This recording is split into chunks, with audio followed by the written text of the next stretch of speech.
ও সকাল থেকে কিছু খেয়েছে? যা খাবার কথা তাই খেয়েছে। মানে ফল টল কিছু খেয়েছে? আমাদের বাড়িতে রোজ ফল কেনার ক্ষমতা নেই। সে তুমি আমাদের কেন তুমি বলনি মেনু? না না, একটা কথা হচ্ছে যে এটা তো আমাদের বলা উচিত ছিল, তাই না? আমরা এত কিছু করলাম, এত খরচা করে অপারেশন করালাম, এত খরচা করলাম, আর সামান্য একটু ফল। না না, আমি তো জানি যে সাক্ষ্য বোধহয় ফল পাঠাচ্ছে, সেটা বলে আমরাও পাঠাতাম। মিনু, তুমি চিন্তা করো না, আগামী 7 দিনের ফল আমি পাঠিয়ে দেবো। এই ভুলটা করতে যেও না মেজমামু, তাহলে কিন্তু ফলগুলো সোজা ডাস্টবিনে যাবে।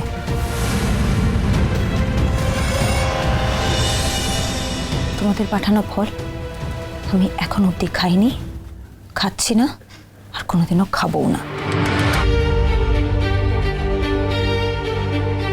এইসব কথা পরে হবে, এখন আগে দুধটা খাও।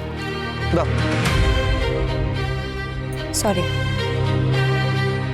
আপনার বাড়িতে আপনার আশীর্বাদ দেখার নিমন্ত্রণ ছিল, আপনার বাড়িতে কাজ করার নিমন্ত্রণ ছিল, কিন্তু এই গরম দুধ খাওয়ার নিমন্ত্রণ ছিল না।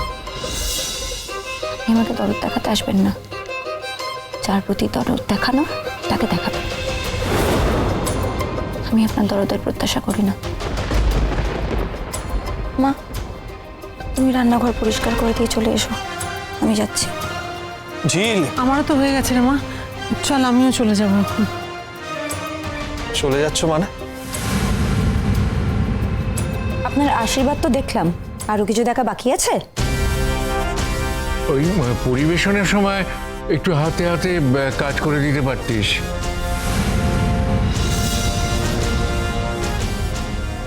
আমার মা আর দিদি আছে তো, আর সুবলা দিও আছে, 3 জন মিলে ঠিক করে দেবে।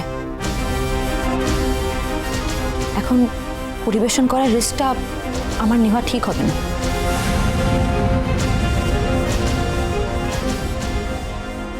আমি আসছি।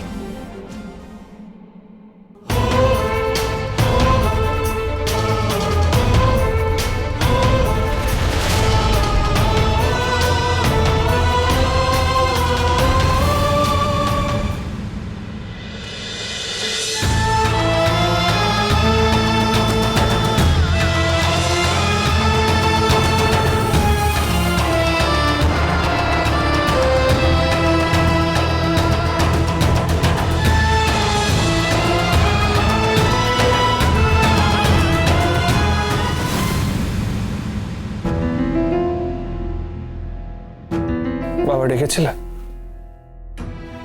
হ্যাঁ,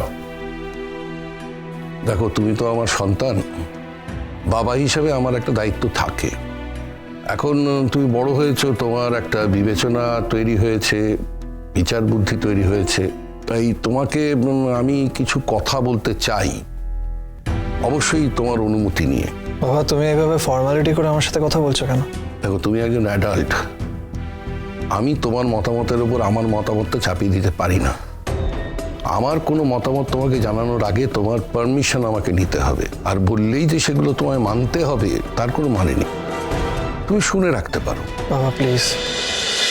ভোলে বাবা পার করেগা, সোম থেকে রবি প্রতিদিন বিকেল 5:30টায় স্টার জলসায় ও জিও হটস্টারে।